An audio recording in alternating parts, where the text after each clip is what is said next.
உங்களை பார்த்து யாராச்சும் பொறாமப்படுறாங்களா, இல்ல நீங்க மத்தவங்களை பார்த்து பொறாமப்படுறீங்களா? இது ரெண்டையுமே கண்டுக்காம விட்டுறாதீங்க.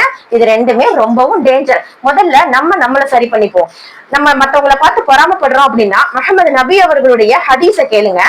முஹம்மது நபி ஸல்லல்லாஹு அலைஹி வஸல்லம் அவர்கள் சொன்னாங்க, பொறாமை உங்களுடைய நல்லமல்களை எரித்து விடும் அப்படின்னு சொல்றாங்க. நம்ம நல்லமல்களை அல்லாஹ்விற்காக தூய மனதோட செய்யறோம். அந்த அந்த நல்லமல்கள் இந்த பொறாமையினால அழிஞ்சு போயிடக்கூடாது. அடுத்து அல்லாஹ் தஆலா குர்ஆன்ல சொல்றான், உங்களில் இருந்து சிலருக்கு கொடுத்ததை வைத்து மற்றவரை பார்த்து பொறாமைப்படாதீர்கள் அப்படின்னு அல்லாஹ் தஆலா சொல்றான். அப்ப ஒவ்வொருத்தவங்களுக்கும் ஒவ்வொரு திறமையை அல்லாஹ் தஆலா கொடுத்திருப்பான். நம்ம மத்தவங்களை பார்த்து பொறாமப்பட்டு நம்மள்ட்ட உள்ள அந்த திறமையை நம்ம அழிச்சிடக்கூடாது. அதே மாதிரி நம்மளுடைய நல்ல அமல்களும் என்ன ஆயிருது அப்படின்னா அழிஞ்சு போயிருது. அதனால நம்ம மத்தவங்களை பார்த்து பொறாமப்படவே கூடாது.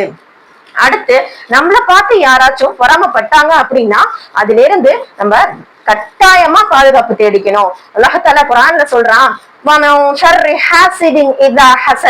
பொறாமைக்காரன் பொறாமை கொள்ளும் போது ஏற்படும் தீங்கை விட்டும் அல்லாஹ்விடம் நான் பாதுகாவல் தேடுகிறேன் அப்படின்னு அல்லாஹ் தஆலா பொறாமைக்காரன் தேர்ந்து பாதுகாவல் தேட சொல்லியிருக்கான். உலகத்திலேயே முதலில் தோன்றிய மனிதர் ஆதமலை அவர்கள். ஆதமலை அவர்களுக்கு ஹாபில் காபில் அப்படின்னு 2 மகன்கள் இருந்தாங்க. ஹாபில் அவர்கள் கொடுத்த குர்பானியை அல்லாஹ் தஆலா ஏற்றுக்கிறான். காபில் அவர்கள் கொடுத்த குர்பானியை அல்லாஹ் தஆலா ஏற்றுக்கல. அப்ப காபில் அவர்களுக்கு என்ன ஏற்படுது அப்படின்னா ஹாபில் மேல பொறாமை ஏற்படுது. அந்த பொறாமை உணர்வா இருக்கிற வரைக்கும் பிரச்சனை இல்லாம இருக்குது. அந்த பொறாமை மிகவும் பெரிதாக ஆகும் போது காபில் அவர்கள் என்ன செய்யறாங்க அப்படின்னா ஹாபில கொலை செஞ்சிடுறாங்க.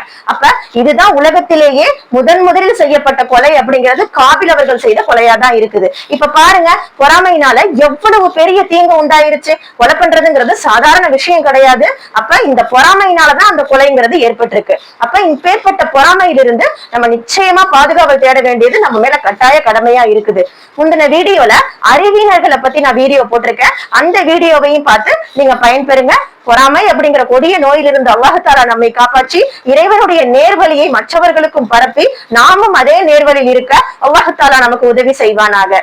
அஸ்ஸலாமு அலைக்கும் வரஹ்மத்துல்லாஹி வபரகாத்துஹு.